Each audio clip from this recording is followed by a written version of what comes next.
So are the Rams a good team playing poorly or just not a very good team? That's coming up next on Locked On Rams. You are Locked On Rams, your daily Los Angeles Rams podcast. Part of the Locked On Podcast Network, your team every day.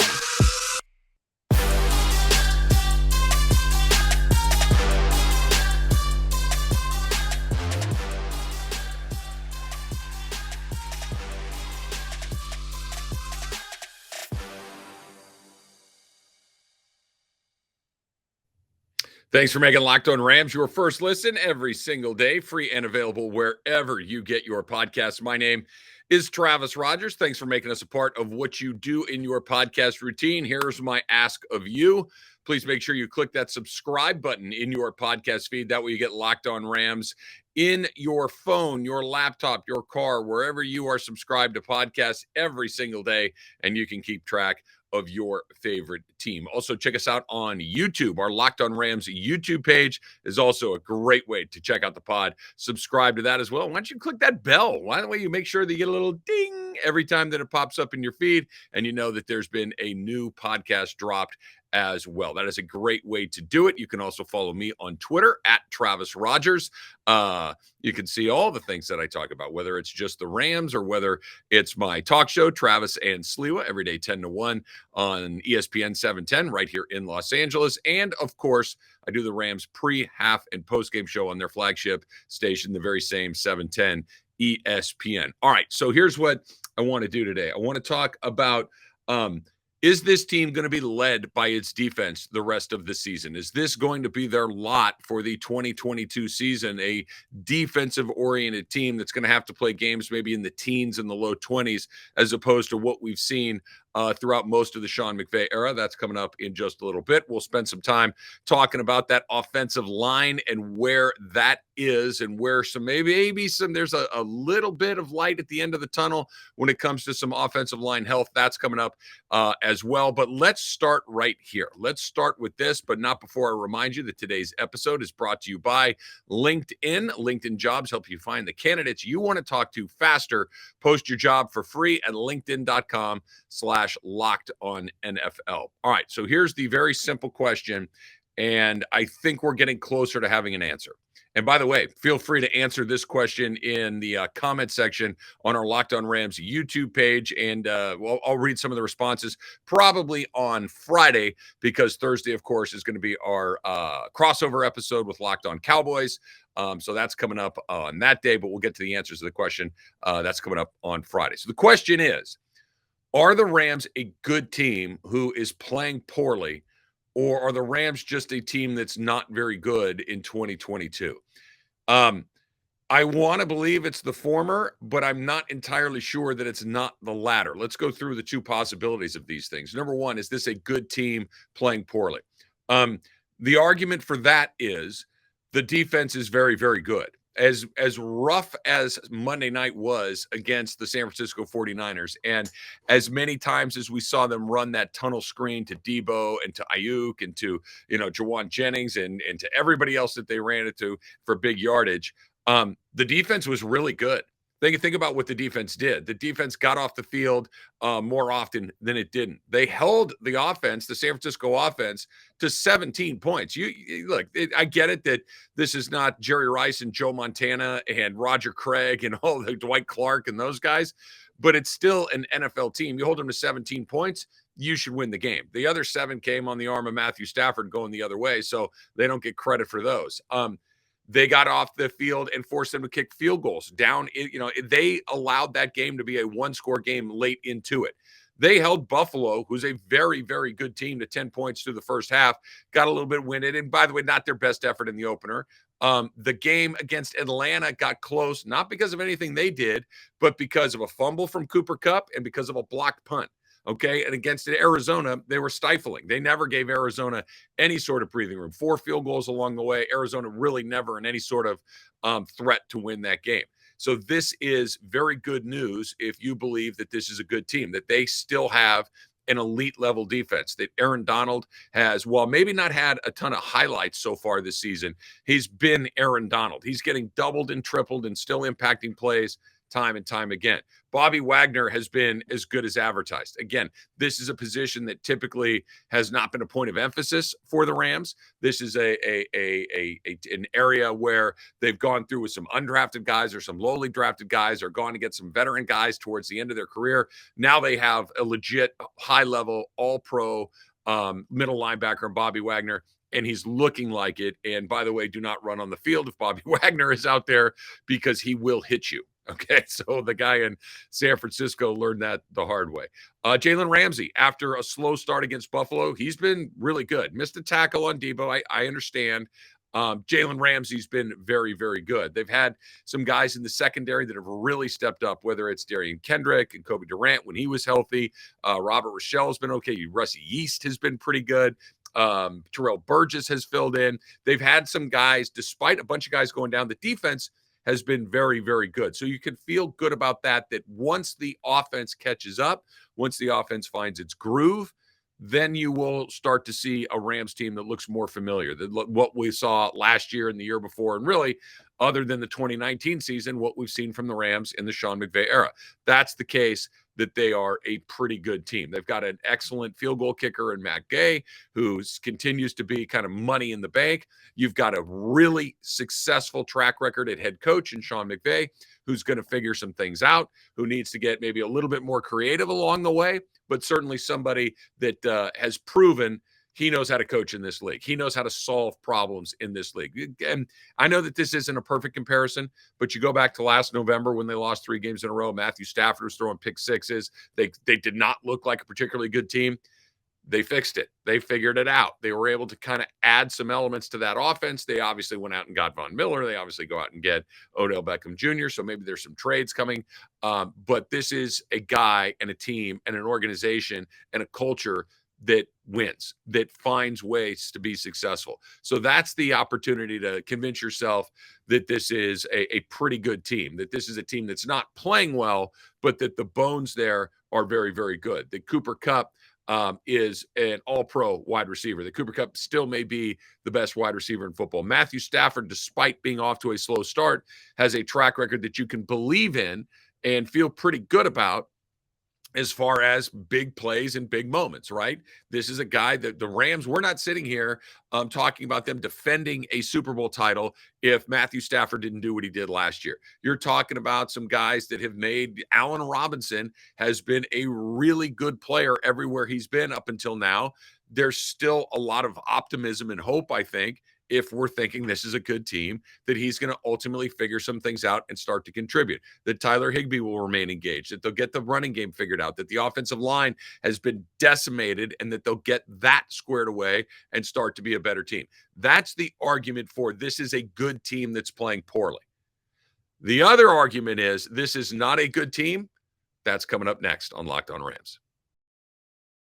Let me tell you a little bit about LinkedIn, right? You can create a free job post in just minutes on LinkedIn Jobs to reach your network and beyond to the world's largest professional network of over 810 million people. That's quite a few people if you're looking to hire somebody. Then here's how you do it. You add your job and the purple hashtag hiring frame to your LinkedIn profile to spread the word that you're hiring so your network can help you find the right people to hire. They got simple tools like screening questions, and it makes it easier to focus on candidates with just the right skills and experience so you can quickly prioritize who you'd like to interview and then ultimately who you would like to hire. It's why small businesses rate LinkedIn Jobs #1 in delivering quality hires versus leading competitors. Here's how you do it. LinkedIn Jobs helps you find the candidates you want to talk to faster. It's that easy. Did you know that every week the nearly 40 million job seekers visit LinkedIn? So post your job for free at linkedin.com/lockedonnfl. That's linkedin.com/lockedonnfl to post your job for free. Terms and conditions apply.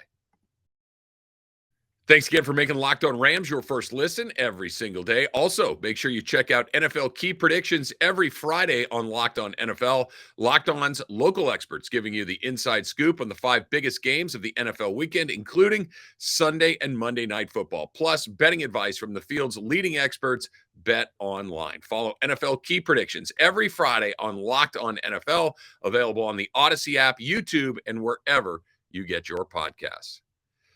Thanks again for making us your first listen every single day. My name is Travis Rogers. And as always, I remind you to click that subscribe button on your podcast feed so you get it in your inbox, in your phone, wherever it is you get your podcast every single day. So we talked about the idea of, is this a good team playing poorly? I think that's possible. The scarier thing is what we've seen so far. And the reality may be they're just not very good. And they've had very bad luck so far. So combine those two things with a drop off in talent, a lack of depth, and oh, by the way, some bad luck may add up to, the team is not what anybody thought it might be. The hopes were very high coming into the season. You add a player like Allen Robinson, you add a player like Bobby Wagner. You have some really skilled guys. They're going to step into some of the voids created specifically along the offensive line. And Andrew Whitworth, that Joe Noteboom had started in the NFL, knew the Rams system. And if there was ever an opportunity to just kind of slide a new guy, and new might not be the right word, but a guy that was a number one backup into the starting role, it felt like Joe Noteboom was ready to go in that role. All of these things, that Sean McVay is still there, Raheem Morris is still there, that this is an organization that has a great deal of continuity. This is an organization that has built an unbelievable culture, and that this thing would continue to chug along. It has not.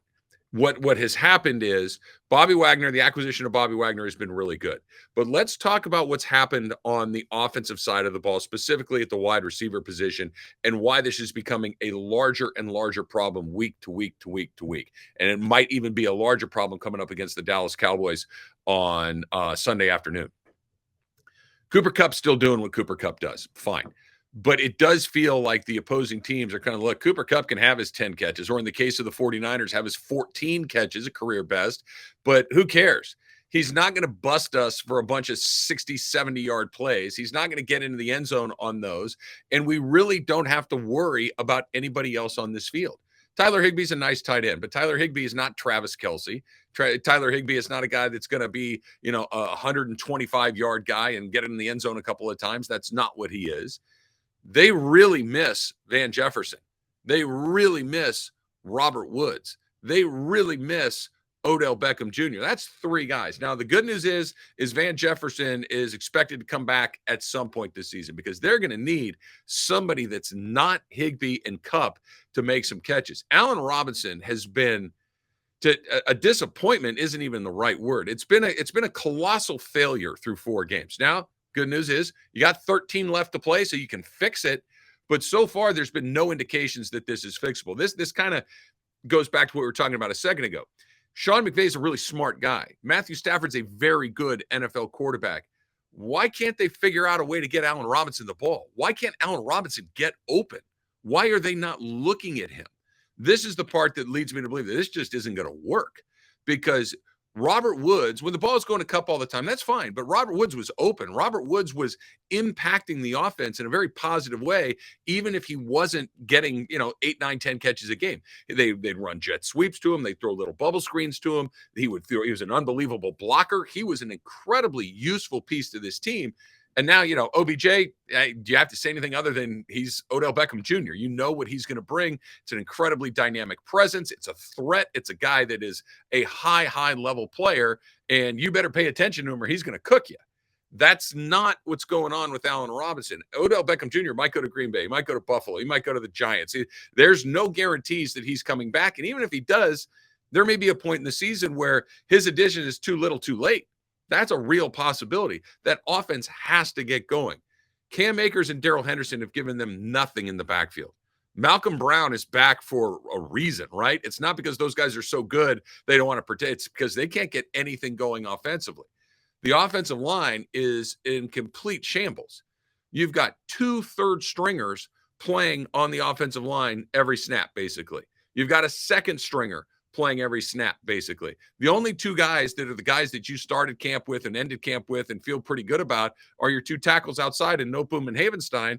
And those guys have been okay. It's not like they've been, all pro level players. All of this stuff together, this isn't a bad day. This is a ton of injuries, a ton of really substandard play. And Sean McVay has had a month to figure these things out, and it really hasn't started to happen yet. So it really isn't a huge stretch to say this just doesn't feel like a team that's going to get things figured out. Because think about who they've played. They played one very good team in Buffalo, got smoked. They've played another team that I think is a pretty good team in the San Francisco 49ers. They got smoked. They played Atlanta, who's average, and had to, hold on to beat them. But that game was far closer than I think anybody would have expected. And then Arizona is the perfect team at the perfect time every time. Just a team that the Rams beat because that's just a team that the Rams beat. I have no idea if the Rams have actually done anything really positive on offense this season. It really hasn't. Cup aside, everything else has question marks on it. And at some point, after playing 4 games, look, I get it. Break this down into quarters of the season. The first quarter, they're very lucky to be 2-2. They could easily be 1-3. Now you could make the argument they could be 3-1 as well. That was a 1-score game in San Francisco, as lopsided as it was. You put together one drive. I'm optimistic that they can get it fixed, but there is a real possibility on the offensive side of the ball. And again, this is a lot on Sean McVay. I've said it here, and Sean McVay I trust. I believe he's the best coach in the NFL, not named Bill Belichick. And I think that he can get it fixed, but at some point you can't fix it, right? You can be the most skilled coach in the world, but if I've got an offensive line that's got third stringers on it, I got it. My number 2 wide receiver can't get open. What do you want me to do? I can't scheme my way over running backs who are averaging 2 yards a carry. I can't do it, especially with an offensive line that is giving me absolutely nothing, with a quarterback that has about a half a second to figure out where he's going with the ball.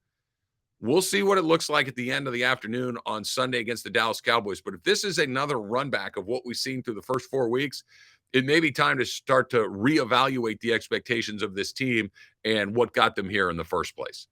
All right, let's talk a little bit about that offensive line and how you go about fixing it from here. That's coming up next on Locked On Rams.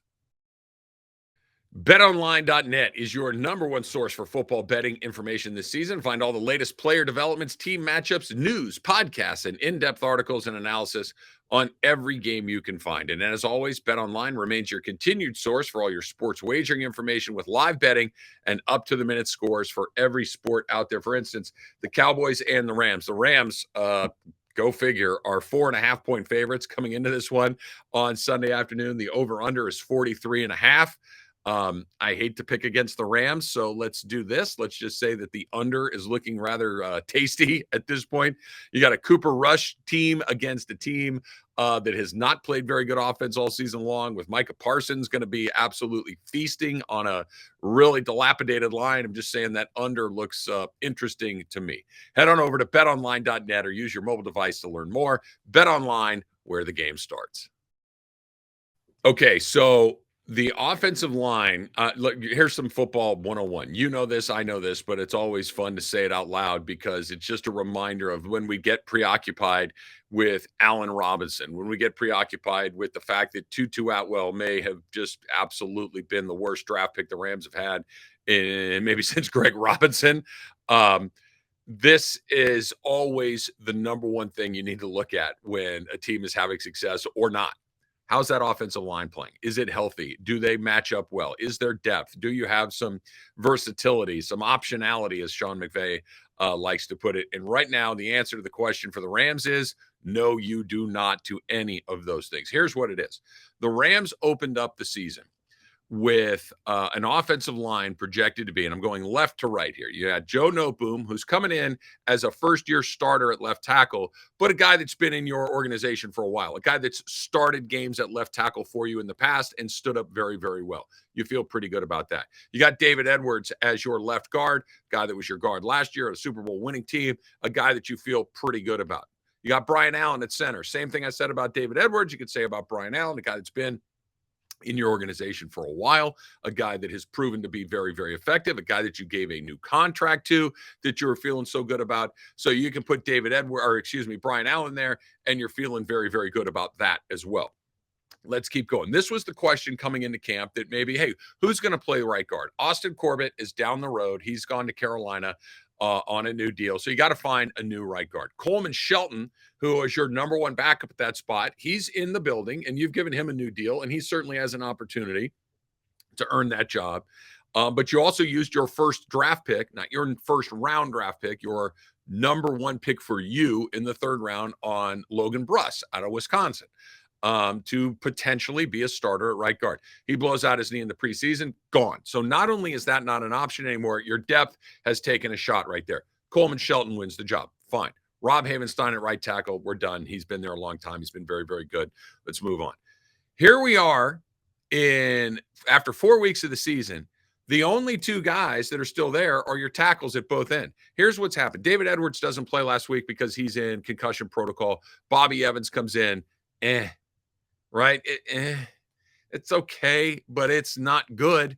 So now all of a sudden you've got a guy that's learning to be a starting left tackle in the league next to a guy that's a backup at left guard in Bobby Evans, who's probably not the best offensive lineman in your program, and we'll leave it at that. Brian Allen has gone down, only played the first game. He's got a knee injury, so he's down. So Coleman Shelton slides over, and so now you got a backup center going right now, right? So we've got backup right guard, backup center. Here's the rub, though. He goes down against the 49ers. He's going to be out for a while, which means Jeremiah Colonna comes in. He basically has never played in the NFL.